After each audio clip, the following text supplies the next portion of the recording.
একটি হাদিস বলি, তাহলে বোঝা যাবে যে কাবিরা গুনাহ আছে আর সাগীরা আছে।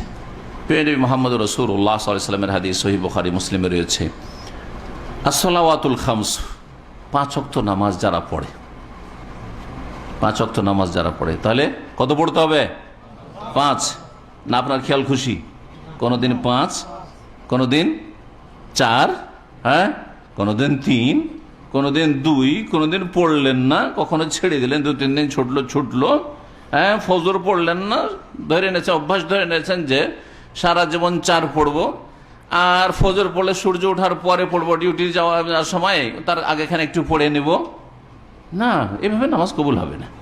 কারণ আল্লাহ যেইভাবে চেয়েছেন ওইভাবে আপনাকে ইবাদত করতে হবে। আপনি যেভাবে চাইছেন ওইভাবে ইবাদত আল্লাহ চান না।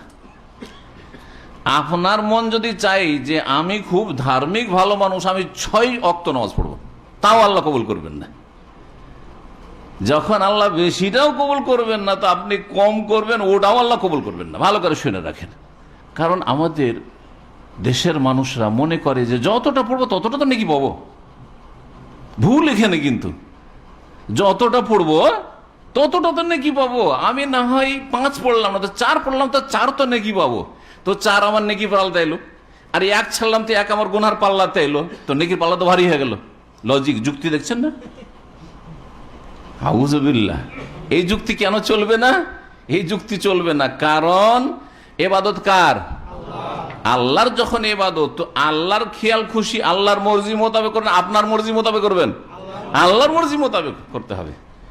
এবং আল্লাহর মর্জি হচ্ছে মেরাজের রাতে 50 থেকে কমাইতে কমাইতে কতদূর কমিয়ে নিয়ে এসছেন? 5 কমেছেন, এর কম নেই, এর কম নেই। 5 পড়লে 50-এরই আল্লাহ সওয়াব দেবেন। জি হ্যাঁ, জি। তাহলে যারা 5 পড়েন, বলেন আলহামদুলিল্লাহ। কারণ যে 5 পড়ছেন অটোমেটিকলি আপনার 50 হচ্ছে। আপনাকে বলতে হবে না যে আল্লাহ আমি যে 50 পাবো, এমনিতে 50 হচ্ছে 5 পড়লে। আর যদি 4 পড়েন, তা আপনি মনে করেন যে 4-10-এ 40 পাবো, 4ও পাবেন না। আপনি ভালো করে শুনে রাখেন। কারণ আপনি আপনার কুপ্রবৃত্তি হাওয়া, মনের পূজায়, মন চাইছে 4, আপনার মনের পূজা করছেন আপনি, ইত্তেবাউল হাওয়া করছেন আপনি। আফারাআইতা মান ইত্তাখাযা ইলাহাহু হাওয়া। আল্লাহ বলছেন যে হে নবী, তুমি কি চেনো ওই লোকগুলিকে? তুমি কি দেখেছো ওই লোকগুলি সম্পর্কে চিন্তা করে কোনোদিন, যারা নিজের হাওয়াকে, মানে মনের চাহিদাকে এলাহ, মাবুদ, উপাস্য বানিয়ে ফেলেছে। মন যেটা চাই সেটা করে যারা। মন চাই যে আমি ফজরটা পড়বো না, বাকিটা ঠিক করে পড়বো। এটা হচ্ছে নিজের হাওয়াকে, মনের চাহিদাকে, কুপ্রবৃত্তিকে সে এলাহ বানিয়ে ফেলেছে। এটা আল্লাহর কথা। কার পূজা করছে? হাওয়ার, মনের পূজা করছে। আর ইবাদত কার করতে হবে? আল্লাহর করতে হবে। মনের পূজা করলে হবে না।